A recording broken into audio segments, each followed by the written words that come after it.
So that's not going to come into contention here. Crowd popping off as it looks like Germ has won a very close match against Sif. That was coming down to the wire, but we are back here on getting started. RK versus Tarik, Greninja versus Kirby. And we've had a Pokemon in every match in our block, I think. Yeah. Yeah, they know who to put on stream. Yes, they do. Okay, let's jump right into it. Okay, running down with the forward air. I like the chase there. You're just waiting for the techs in before going for that down tilt. It's so low middle, you can just toss it off to option cover. Okay, struggling to get back on there. Gets the trip again. I swear to God, RK trips continuously with that, but he doesn't even need to get that percentile chance because he just got it on lock. Landing down with the forward air. He was get those little water shurikens. Was expecting an aggressive approach. Went for that counter a little bit prematurely. If that upbeat in the sweet spot, it might actually have hit him there, and that would have been a heck of a kill. But there we go. Forward air will secure stock one, and that's a problem with Kirby. If you're going to go ahead and fly to the top of the blast zone, I hope you have a way down because, yeah, unless you're using rock, you are a floaty character. Oh, yeah, charge it up.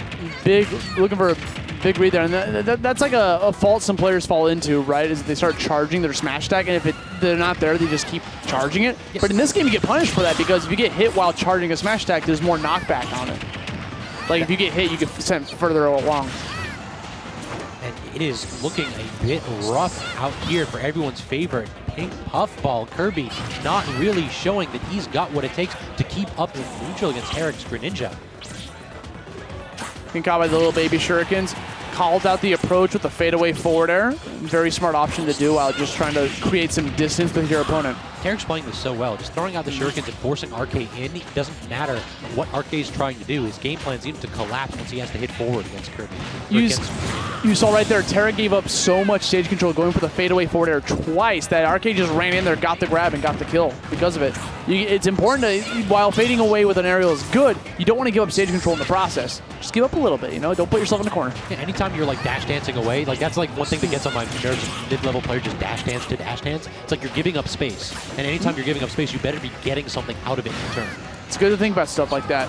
Here we go. RK trying to get back to I like the mix-up of him going for like the down Bs, but not going down all the way to try to like figure out how they're going to land down on the stage.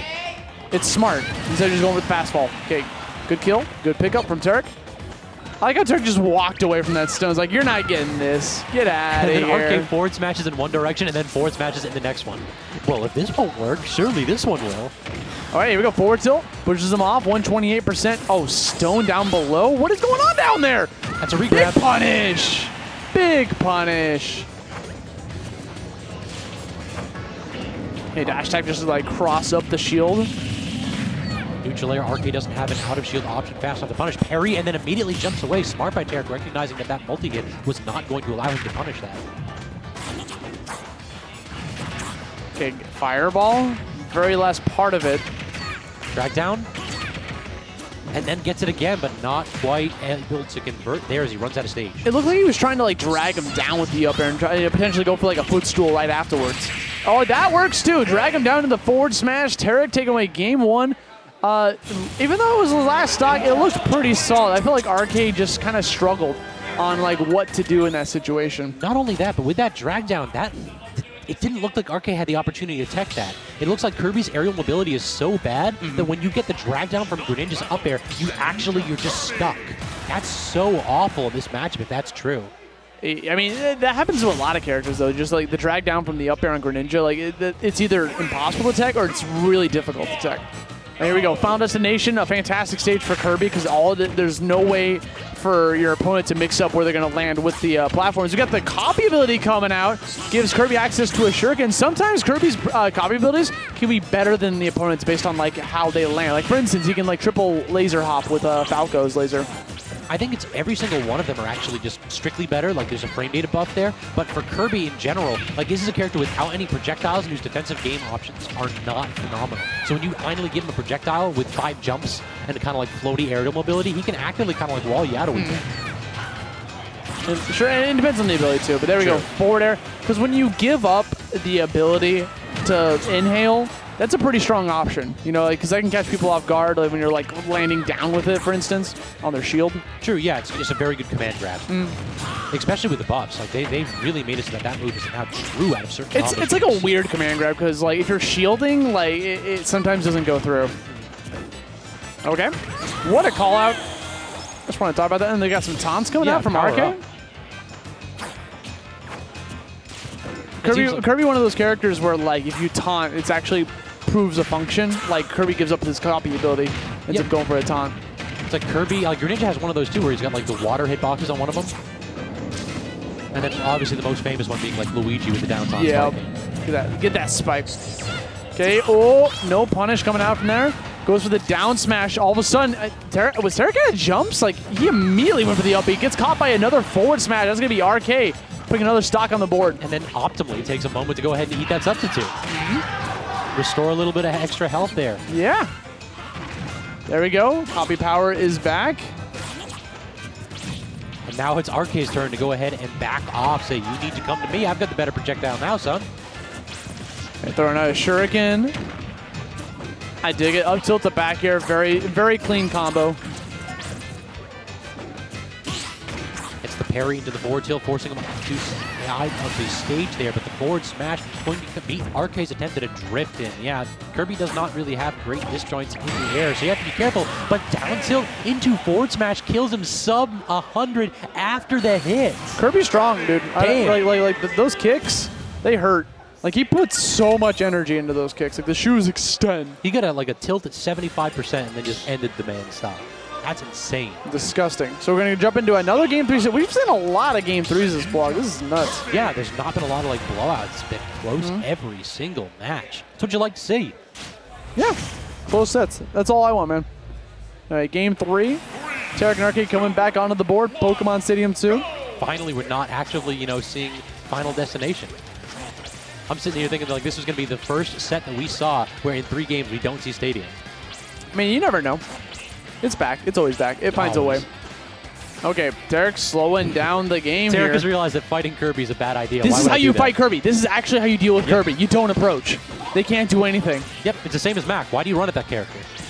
Like, this is what Tarik should have been doing from the beginning. It's just like, it might be, people might call it lame or whatever, but it's how you deal with him. Because if you go up front of him, this is what happens. It's hard. It's so hard to deal with it. Yeah, it's a character with a strong combo game and absolutely no mobility tools. So why are you near him? Okay, up air.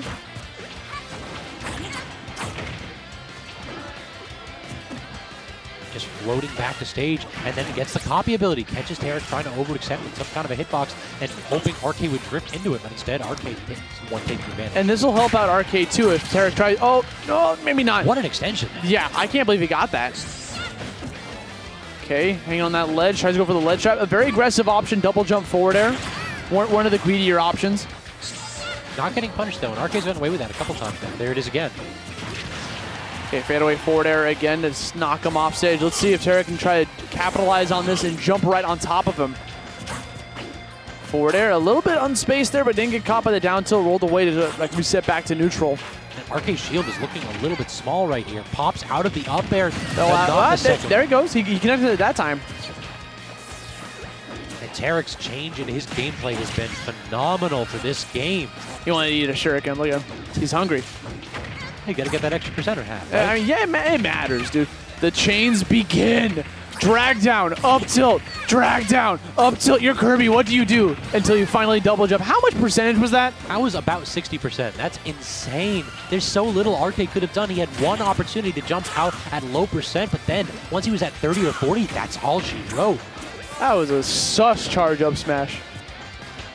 Who are you trying to hit with that? Can't land out on the ground with the Nair. RK has one thing on his mind, and it's down tilt tripping into forward smash. He's just running in down tilt, running down tilt. Just please. That's going to be a big plan for Kirby, like, because he gets so much off of that. I don't blame him. It's a great combo for just like starting for damage or for a kill into an F smash. Okay, going back on the ledge. Oh, he tried to like go. Tarik, very wise. What's going on? RK has done stone off stage so many times where he like lets go of it to re-grab onto the ledge. This time Tarik caught wise on it, got the punish, got the kill. It's a small window, but you have to be effective at punishing it. And now, like, look at this change in the results here. RK's having a heck of a time getting even one hit on Tarik, as Tarik is just jumping around every single one of his options.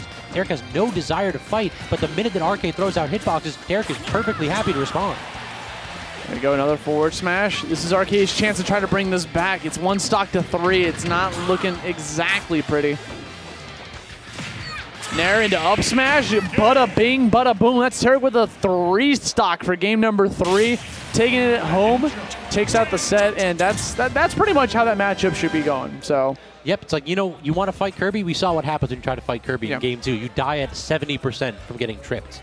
But yeah, if you go ahead and run away from the man, what can he actually do? So yeah, I mean, that's the struggle bus of just not having good mobility. Like, you know, like just those other